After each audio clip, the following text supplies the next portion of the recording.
promener dans une belle voiture découverte puisqu'il va faire beau. Oui. Il paraît que c'est ça. Alors maintenant, on va la louer. Une vieille voiture, une voiture de collection, c'est pas facile à louer. On n'en trouve pas. L'acheter juste pour un week-end. L'acheter pour un week-end, d'abord c'est très coûteux, puis c'est un peu dommage pour s'en servir une seule fois. Eh bien, il y a des propriétaires de voitures qui louent leur voiture. C'est-à-dire, c'est une location entre particuliers.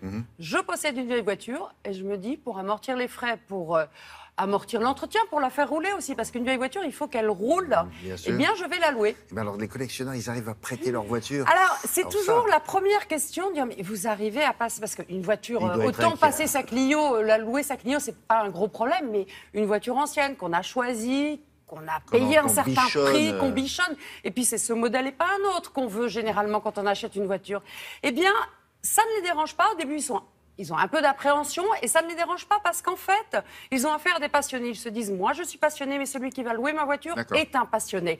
Donc il y a une certaine confiance, donc réticence au début, mais confiance après. Alors il existe plusieurs sites qui proposent ces services, donc je vous propose de les découvrir.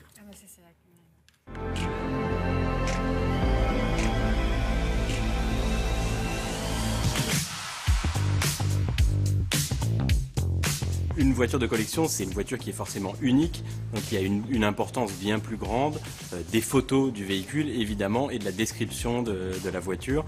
On voit souvent pour des 2 chevaux par exemple qu'elles sont décorées pour un mariage, pour donner un peu des idées aux locataires. Il y a plus de 800 000 voitures de collection en tout en France. Nous, on arrive surtout à toucher des passionnés qui sont ouverts, soit côté propriétaire, soit côté locataire, à cette économie du partage. J'ai une voiture, je ne vais pas en subir tout seul les frais et je vais pouvoir la louer à quelqu'un. Et je n'ai pas de voiture, ce n'est pas pour ça que je n'aurai pas accès à ce plaisir de passionné.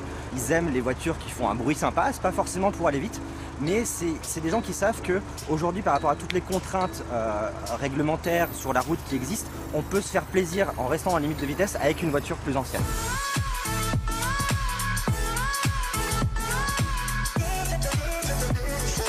Si la personne le demande, je peux bien évidemment faire 10 minutes, un quart d'heure avec elle ou plus si besoin pour lui montrer comment fonctionne la voiture. Comme toute voiture ancienne, il y a un certain nombre de choses à savoir. Ce sont des voitures qui freinent moins bien que les voitures modernes. Il n'y a pas la direction assistée par exemple, donc voilà, il faut savoir que pour tourner, c'est dans les bras que tout se passe. Et puis il y a un certain nombre de choses spécifiques à ces voitures, comme le starter par exemple, qui n'est pas naturel forcément aujourd'hui.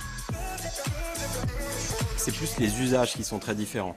Typiquement pour les voitures de collection, les anniversaires, les cadeaux, les week-ends en amoureux et évidemment les mariages. Donc on est sur ces usages-là et donc ce sont les mêmes clients qui ensuite vont louer une voiture beaucoup plus standard pour aller faire des courses ou partir dans un week-end qui n'a rien d'exceptionnel.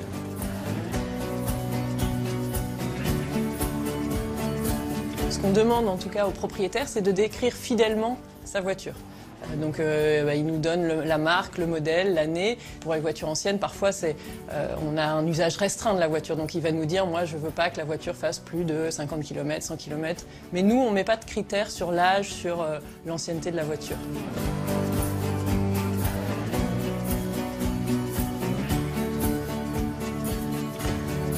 On trouve des modèles qui sont des voitures plaisir, à la fois des belles italiennes, des belles anglaises, des chouettes allemandes et aussi des voitures un peu plus populaires comme des voitures françaises. Déjà, il y a un aspect plaisir, le fait de partager une passion autour de la voiture ancienne, de rencontrer des gens. L'aspect financier qui est important puisque en fait, une voiture ancienne coûte relativement cher à l'entretien, donc ça leur permet de maintenir et de gagner un peu d'argent pour maintenir leur voiture. Et puis le dernier point, c'est que les voitures anciennes roulent assez peu, elles dorment souvent dans des garages. C'est quand même mieux qu'elles roulent régulièrement un petit peu. Donc c'est aussi pour continuer à l'entretenir et la faire rouler. Pour une fête, ça. Ou alors, oui, c'est ça. Offrir ça en cadeau. Exactement, la fête des pères, on a le temps, mais on peut réfléchir. Ou la fête des voiture mères. de Starsky. La voiture de Starsky et Hutch.